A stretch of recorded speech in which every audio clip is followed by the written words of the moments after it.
Doctor Zakir Naik साहब को मेरा सादर नमस्कार और आए हुए सभी मुस्लिम भाई नॉन मुस्लिम भाई सभी को मेरा नमस्कार।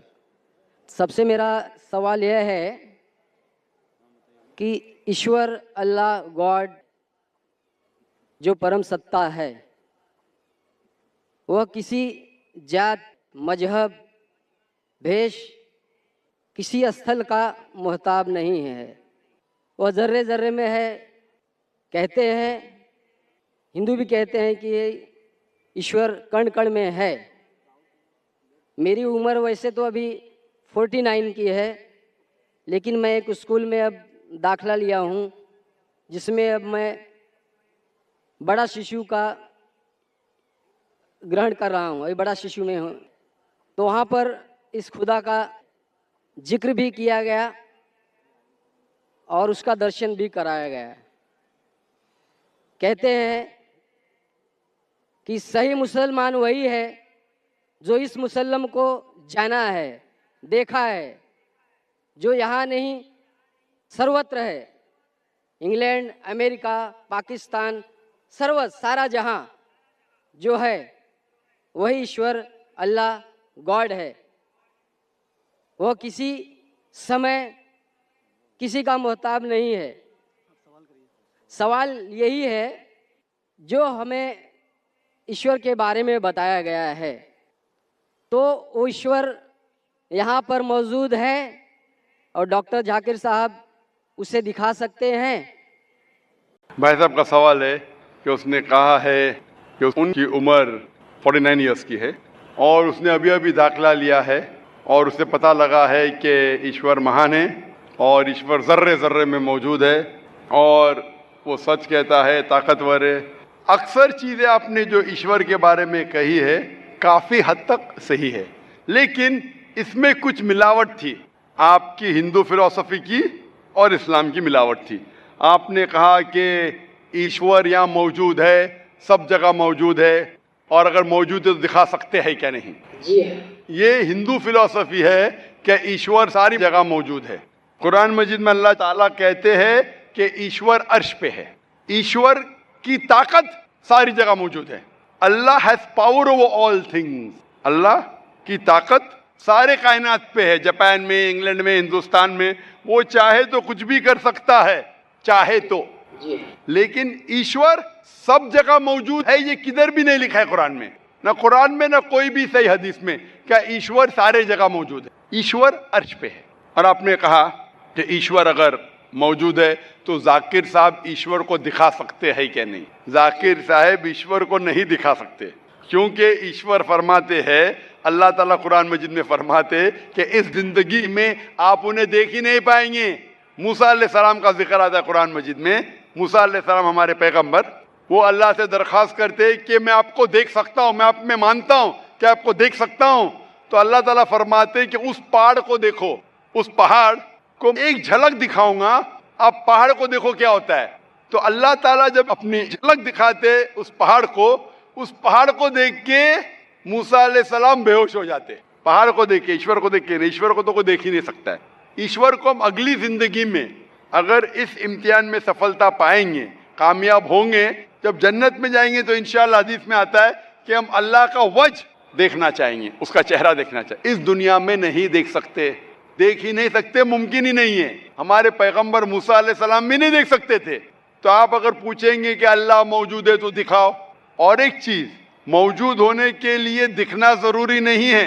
मिसाल के तौर पे ये हवा मौजूद है, हमें दिख रही नहीं। क्योंकि हवा नहीं दिखती उसका मतलब नहीं कि हवा नहीं है। हवा अगर नहीं दिखती उसका मतलब नहीं कि हवा मौजूद नहीं है। देखना जरूरी नहीं मानने के लिए कि वो चीज मौजूद है कि नहीं। इसी तरीके से हम इंसान खुदा को देख नहीं सकते इस जिंदगी में। आखिरत में इंशाअल्लाह हम अगर सफलता पाएंगे और जन्नत में जाएंगे तो देख पाएंगे। Hope the answers the question. जी, माइक नंबर 4 में नॉन मुस्लिम बहन सवाल कर सकते। मेरा नाम सपना है। मैं आपको सलाम करता हूँ। मैं हिंदू की घर की हूँ। मेरा आदमी मुसलमान है, मोहम्मद हामिद कुरैशी। मैं ये सवाल पूछता हूँ, जे पुरखों से ये जात भेद का चल रहा है, तो ये हिंदू मुसलमान आप बोलते हो जो हिंदू मुसलमान अलग अलग नहीं है, एक है, मैं मानती हूँ। मगर ये बात है जो हिंदू बच्चा होते हैं तो हिंदू का सलामी दिया जाता है, जो मुस्लिम बच्चा होता है उसको मुस्लिम सलामी देता है। जब भी उसका कान में नमाज दिया जाता है, आज जब भी हिंदू का बच्चा होता है उसका नाम दिया जाता है, कृष्ण नाम दिया जाता है या राम नाम दिया जाता है, जो भी दिया जाता है। जिसको जैसा शिक्षा देता है उसको वैसे ही शिक्षा मिलता है। जैसा हमें सिखाया गया बचपन से भगवान को मानना है, हम भगवान को मानते हैं, हम मुसलमान धर्म को भी मानते हैं, ऐसा नहीं मानते नहीं। हमें जैसा शिक्षा दिया गया है वैसे ही शिक्षा में मैं मानता हूँ। मगर आप बोलते हो जो मुसलमान ही होएगा, हिंदू नहीं हो सकता है, ऐसा कैसे बोल सकते हो? तो पुरखों इतनी बुजुर्ग लोग थे, इतनी जानते हैं, तो आपके साथ तो बहस लड़ नहीं सकते। आप बहुत जानते हो तो मैं कुछ भी नहीं जानती हूँ। हमारे बाप दादा सब मतलब इन्होंने देख के आया, ये हमने भी देखा है। हम हिंदू की हूँ, मगर जो बड़ा बुजुर्ग होता है उसको सम्मान कर सकते। बहन का सवाल है और मुझसे बहस नहीं करना चाहती है, मैं भी आपसे बहस नहीं करना चाहता हूँ। नहीं कर नहीं सकते, कैसे? हमें उतना शिक्षा नहीं है, उतना बोल नहीं सकते है ना। बहन का सवाल है कि मैं कहता हूँ कि हिंदू मुस्लिम एक है, लेकिन जो हिंदू खानदान में पैदा होता है उसे हिंदू शिक्षा दी जाती, जो मुसलमान खानदान में पैदा होता है मुस्लिम की शिक्षा दी जाती। तो ये कैसा कह सकते हैं कि मुस्लिम सही और हिंदू गलत? ये क्या है? बहन, आप कहते हैं कि आपकी शिक्षा कम है, मैं आपसे पूछना चाहता हूँ 2 जमा 2 कितनी होती है? 2 जमा 2 कितना होता है? 2 जमा 2 कितना होता है? 2 जमा 2 कितना होता है? 4 होता है। माशाल्लाह। तो ये मत कहो कि आपको शिक्षा नहीं है। अगर गांव से कोई आती है लड़की और कहती है कि मेरे वालिद ने मुझे सिखाया 2 जमा 2 5, तो आप क्या कहेंगे उससे? 4 होएगा 5 4 होएगा 5 कैसे होगा? तेरे वालिद को मैथमेटिक्स नहीं आती थी? नहीं, मेरे वालिद ने तो सिखाया। उन्हें कहेंगी अच्छा ठीक है 2 जमा 2 4 भी, 2 जमा 2 5 भी। ये कहना गलत है। दोनों में से तहकीक करने पड़ेगा कौन सा सही है, उसके ऊपर अमल करें। नहीं नहीं, मैं क्या चाहती हूँ, हिंदू भी सही मुस्लिम भी सही, 2 जमा 2 4 भी सही, 2 जमा 2 5 भी सही। आप तो माशाल्लाह बहुत विद्वान है, आप जानते 2 जमा 2 4 है। कितने लोग नहीं जानते 2 जमा 2 4 है, वो कहते 5 है। तो क्योंकि खुदा ने आपको इल्म दिया, अकल दिए, आपका फर्ज है कि आप उनसे कहे बहन जी 2 जमा 2 5 नहीं, 2 जमा 2 4 है। फिर वो कहेंगे अच्छा अच्छा दोनों सही है, तो आप बोलेंगे नहीं दोनों सही नहीं, 2 जमा 2 4 ही है, 5 गलत है। उसी तरीके से अगर किसी के वालिदैन ने उसे गलत सिखाया क्या बुत परस्ती करना, जब हिंदू मजहबी किताब में कहा गया है कि बुत परस्ती गलत है, तो जिसके पास इल्म है, मैं तालिब इल्म हूँ, मैं एक स्टूडेंट हूँ इस्लाम एंड कंपैरेटिव रिलीजन का, तो मुझे जब इल्म है मैं जरूर कहूंगा लोग से जो गलत कह रहे हैं कि सही चीज को फॉलो करो। मेरे डिस्कशन भी होते हैं, मैं आपसे नहीं बहस करता हूं, लेकिन जो विद्वान लोग हैं हिंदू मजहब के, क्रिश्चियन मजहब के, ईसाई मजहब से, उसे कहते हैं डायलॉग। मैं स्टूडेंट, वो पीएचडी डॉक्टर, मैं मेडिकल डॉक्टर हूँ, धार्मिक डॉक्टर नहीं हूँ। मैं उनसे डिस्कशन करता हूँ, डायलॉग करता हूँ, डिबेट करता हूँ। अगर मैं गलत, मुझे गलत साबित करो, मैं बदलने को तैयार हूँ। आप मुझे साबित करो कि जो मैं कह रहा हूँ गलत है, कि मेरा मजहब गलत है, मैं आपके मजहब को कबूल करने को तैयार हूँ। Open challenge.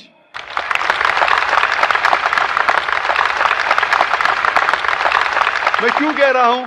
क्योंकि मैं इस्लाम और तकाबुल मज़ाहिब का तालिब इल्म हूं। 19 साल तक के मैं भी, मेरे वालिद थे इसलिए मैं भी मुस्लिम था। 19 साल के बाद जब तहकीक करने लगा, पता चला कि मैं सही मजहब में हूं, और फिर दिगर मज़ाहिब का मुताला किया कि हर मजहब में अच्छी बातें हैं। हर मज़ाहिब में बदलने के बाद भी, उस मजहबी किताब में बदलाव आने के बाद, करप्शन आने के बावजूद भी सही चीज लिखा है कि ईश्वर एक है, उसके अलावा किसी की इबादत नहीं करना चाहिए। इसके मतलब हमारी जो बड़ी बुजुर्ग है, जैसा आप लोग शिक्षा देते हैं हम लोगों को, ऐसा हमारी जो बड़ी बुजुर्ग शिक्षा देता है वो गलत है। काफी चीज सही है, काफी चीज गलत है। मैं आपके बड़े से बड़े गुरु के साथ भी डिबेट किया हूं, डिबेट, डायलॉग। एक आपका हिंदुस्तान का बहुत माना हुआ श्री श्री रविशंकर के बारे में सुने आपने? श्री श्री रविशंकर सुने? ये लोग जैसे आपने किताब पढ़ के आप जानते हो, ये लोग भी किताब पढ़ के जानते हैं। ओरिजिनल में किसने देखा है? बिल्कुल सही। वो कहता कि 4 साल से मैं भगवत गीता मुंह जबानी जानता हूँ। भगवत गीता का एक भी ऐसा- हवाला नहीं दिया। ऐसा नहीं है, ईश्वर ऐसे नहीं आते कि अपने कितना पुण्य किया कहते हैं, इस जन्म का बोल सकते हैं, कितनी जन्म का कैसे बोल सकते हो? बिल्कुल सही। तो मैं कहता हूं कि आपके जो विद्वान बड़े से बड़े हैं, जो पीएचडी, उनसे कहता हूं आओ हम डिस्कस करें हिंदुइज्म में क्या लिखा है। अगर वो इस्लाम को नहीं जानते, इस्लाम को बाजू रखो। मैं साबित करूंगा आपकी किताब से, आपकी किताब के जरिए कि खुदा एक है। मैंने इतने हवाले दिया। मैं पूछता हूं अगर मैं गलत हूं तो कहना चाहिए जाकिर ये गलत है, तुम्हारी मानी गलत है। मैं कहता हूं कि आपकी किताब कहती है यजुर्वेद अध्याय नंबर 32 श्लोका नंबर 3 और श्वेताश्वेतर उपनिषद में अध्याय नंबर 4 श्लोका नंबर 19 में न तस्य प्रतिमा अस्ति, और प्रतिमा की मानिए अक्स, उस खुदा, उस ईश्वर, उस अल्लाह की कोई प्रतिमा नहीं, कोई अक्स नहीं, कोई फोटोग्राफ नहीं, कोई पेंटिंग नहीं, कोई पिक्चर नहीं, कोई बुत नहीं, कोई मूर्ति नहीं। फिर आप मूर्ति पूजा क्यों करते हैं?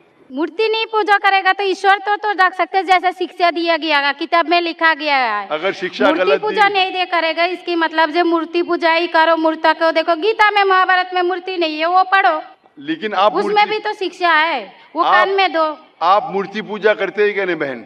मैं करती हूँ, ऐसा गलत नहीं करता करती नहीं, मगर गलत करती हूँ, मगर वो बात नहीं तो बोल रहा जो मैं कर गलत रही है। नहीं तो करता। अगर आपकी सहेली कह रही है 2 + 2 5, तो आप उसको सुधारेंगे कि नहीं? हाँ, सुधारना तो आप हाँ, मैं भी चाहूंगा कि मैं आपको हिदायत दूं।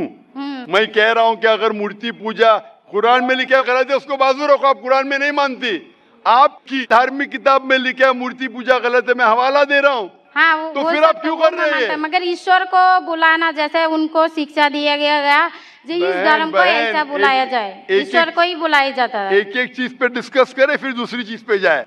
मेरा पहला सवाल है, मूर्ति पूजा जब गलत है तो क्यों करती है? आप बुत परस्ती क्यों करती है? अभी उन पुरखों ने वो ऐसा करके आया, अगर आज की तो पुरखों बात ने- नहीं, हमने मना कर दिया चलो हमने नहीं कर रहा हो, मगर ये पुरखों जब भी जमाना से करके आ रहा है, ये लोग तो नहीं बोलेगा जैसे हम नहीं करेंगे, हम नहीं करेंगे, वो तो नहीं कर सकते है ना। अगर रुमाने से देहात में सिखाया जा रहा है 2 + 2 5 है, तो आप उसको मानेंगी? मेरे पुरखे कहते थे दुनिया चपटी है, मैं मानूंगा?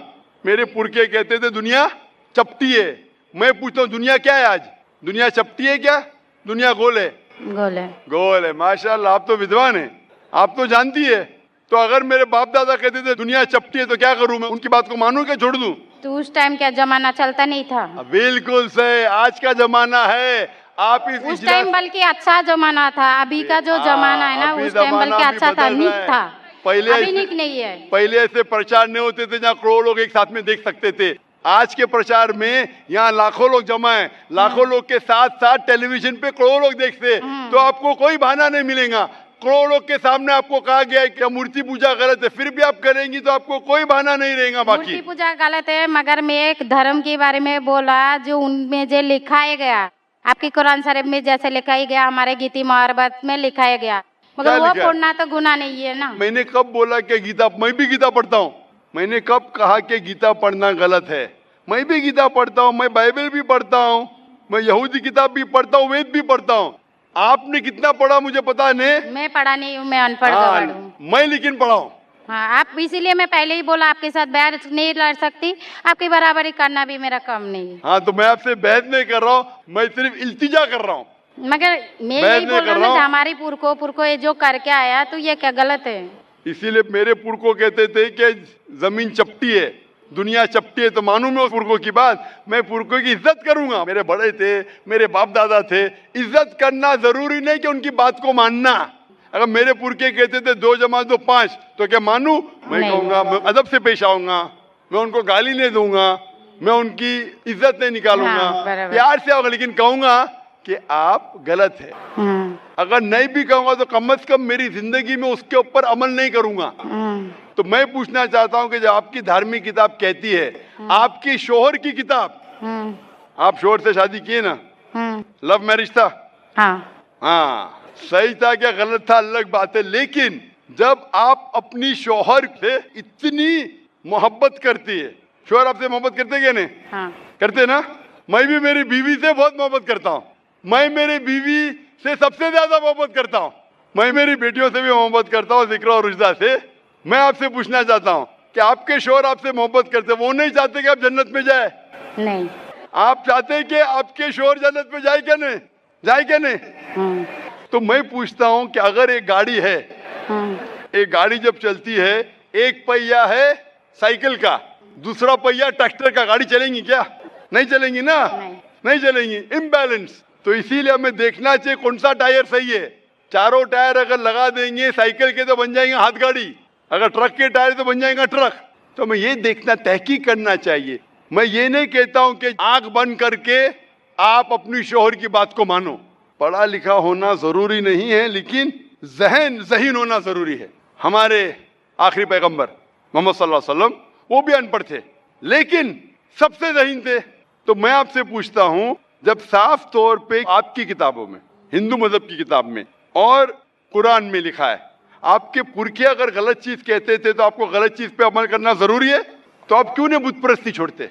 आप कहते आप शोहर से मोहब्बत करते क्या नहीं? क्वेश्चन मार्क है, क्वेश्चन मार्क है।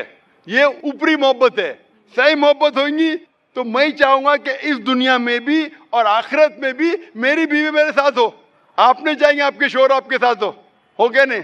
तो आप ये नहीं तहकीक करेंगे कौन सही आपका शोहर क्या? आप नहीं, वो मानते हो मेरा शौहर क्या है, मगर उनका भी मानते हो, मगर ये मूर्ति पूजा इसका छोड़ सकते हो, मगर मेरा धर्म का जो नाम है वो तो कान में लेना मैं जरूरी। धर्म का नाम की बात कर रहे हैं आप? हाँ, नाम की। नाम से मैं भी हिंदू हूँ। क्या हूँ? हिंदू। हिंदू का मतलब हिंदुस्तान में रहने वाले को कहते हिंदू। हाँ। ये लफ्ज सबसे पहले वजूद में कैसे आया? जब अरब लोग हिंदुस्तान में आए तो उनने ये लफ्ज हिंदू दिया। हिमालय के हिंद से और सिंधु के दू से कुछ लोग कहते। इसीलिए आज जब मैं जाता हूँ गल्फ कंट्री में, सऊदी अरब में, कहते हिंदी है, जाकिर हिंदी है। तो लफ्जी मानी से मैं हिंदू हूँ। It's a geographical definition. जो हिंदुस्तान में रहता है उसे कहते हैं हिंदू। ये मजहबी डेफिनेशन ने ज्योग्राफिकल डेफिनेशन। मैं हिंदुस्तानी हूँ, लफ्ज के डेफिनेशन से मैं हूँ हिंदू। लेकिन अगर आप कहेंगे धार्मिक हिंदू जो बुत परस्ती करता है, तो मैं वो हिंदू नहीं हूँ। आपने कहा कि आप भी बुत परस्ती नहीं करेंगे, तो वैसे आप भी हिंदू नहीं है। लेकिन आप लफ्ज को पकड़ना चाहते हैं, हिंदुस्तान में रहते हैं तो आप हिंदू रह सकते। मैं भी हिंदू, मैं मुसलमान हिंदू हूँ। ज्योग्राफिकल डेफिनेशन आप समझ रहे? आप बहुत ज़हीन है माशाल्लाह। बहुत से लोग प्रोफेसर होते और समझते नहीं। आप कहते हैं कि आप अनपढ़ नहीं और समझ रहे, माशाल्लाह। तो ऐसे इल्म का क्या फायदा जो आपको खुदा की तरफ नहीं लेके जाए? कल मेरी तकरीर थी तालीम दोनों जहां के लिए। तो मैं आपसे पूछना चाहता हूं, आप अपने आप को हिंदू कहती है क्योंकि आप हिंदुस्तान में, तो मैं भी अपने आप को हिंदू कहता हूं। आप बुत परस्ती को छोड़ दो क्योंकि आपके हिंदू मजहबी किताब में भी लिखा हराम है, तो आप बुत परस्ती को छोड़ने तैयार है? तैयार है? माशाल्लाह। मानते हैं कि खुदा एक है? हाँ। आप मानते हैं कि मोहम्मद सल्लल्लाहु अलैहि वसल्लम आखिरी पैगंबर है? हाँ। माशाल्लाह। उसका मतलब मुस्लिम है। हाँ। तो आदमी के पास आएगा तो मुस्लिम ही है जी। आदमी मुसलमान होएगा तो औरत जात मुसलमान ही होता है। औरत जात का कोई जात आदमी है तो मुसलमान है। कभी कभी जरूरी नहीं, उल्टा भी होता है। जो औरत है वो आदमी बन जाता है। क्योंकि एक मैं कहूंगा सही है क्या बताने, दिल लगाया गधी से तो परी क्या चीज है। तो प्यार अंधा भी होता है। मेरी उर्दू इतनी महान नहीं है तो शेख फैजुर रहमान मुझ पे हंसेंगे। मैंने कौन सा शेर कह दिया ऐसा? सब शेर पब्लिक के लिए नहीं होते। तो मैं कहना चाहता हूं कि आपने शादी तो की, मोहब्बत तो की, लेकिन अमल में आप अगर बुत परस्ती को छोड़ने तैयार है, एक खुदा को मानने तैयार है और मानने को तैयार है कि मोहम्मद सल्लल्लाहु अलैहि वसल्लम आखिरी पैगंबर है, तो आप अपने आप को मुस्लिम कह सकती है। हाँ, मैं मुस्लिम तो हूँ। माशाअल्लाह। तो आप मानते हैं कि खुदा एक है? हाँ। आप मानते हैं बुत परस्ती गलत है? हाँ, गलत है। आप मानते हैं कि मोहम्मद सल्लल्लाहु अलैहि वसल्लम आखिरी पैगंबर है? हाँ। आपको कोई भी जबरदस्ती कर रहा है इस्लाम कबूल करने के लिए? नहीं, मेरे को कभी कोई किया ही नहीं। माशाल्लाह। कितने साल पहले आपकी शादी हुई? मेरे को अभी 8-9 साल हो गया। 9 साल हो गए। आपके शोहर ने जबरदस्ती नहीं किया। सही किया है गलत किया बाद में डिस्कस करेंगे, लेकिन आज आप अपने दिल से कबूल करना चाहती है इस्लाम? हाँ। आप पे कोई भी दबाव नहीं? नहीं। आप दिल से करना चाहती है? इंशाल्लाह मैं अरबी में कहूंगा, आप उसे दोहराइए। अशहदु अल्लाह इलाहा इल्लल्लाह व अशहदु अन्ना मुहम्मदन अब्दुहु व रसूलुहु। मैं शहादत देती हूँ कि अल्लाह के अलावा कोई माबूद नहीं है और मोहम्मद सल्लल्लाहु सल्लल्लाहु अलैहि वसल्लम अलैहि वसल्लम उसके उसके पैगंबर पैगंबर और बंदे हैं। बंदे हैं। माशाल्लाह, माशाल्लाह। आप 9 साल के बाद अब मुसलमान हो चुकी है। मैं दरख्वास्त करता हूं कि आप इस्लाम का इल्म हासिल करो, कुरान मजीद तर्जुमे के साथ पढ़िए और उसके ऊपर अमल कीजिए। आपकी ये शहादत ने मेरी कल की तकरीर को मुकम्मल किया है। मैं कह रहा था तालीम दोनों जहां के लिए, वो तालीम आप पीएचडी करो, टीचर बनो, प्रोफेसर बनो, लेकिन आपके रब के करीब नहीं लेके आएंगे, आपके खालिक के करीब नहीं लेके आएंगे वो तालीम, तो फायदा क्या है? तो आप उस प्रोफेसर से बेहतर है जो उसका तालीम उसको रब की तरफ नहीं लेके आ रहा है। मैं आपको शाबाशी देता हूं।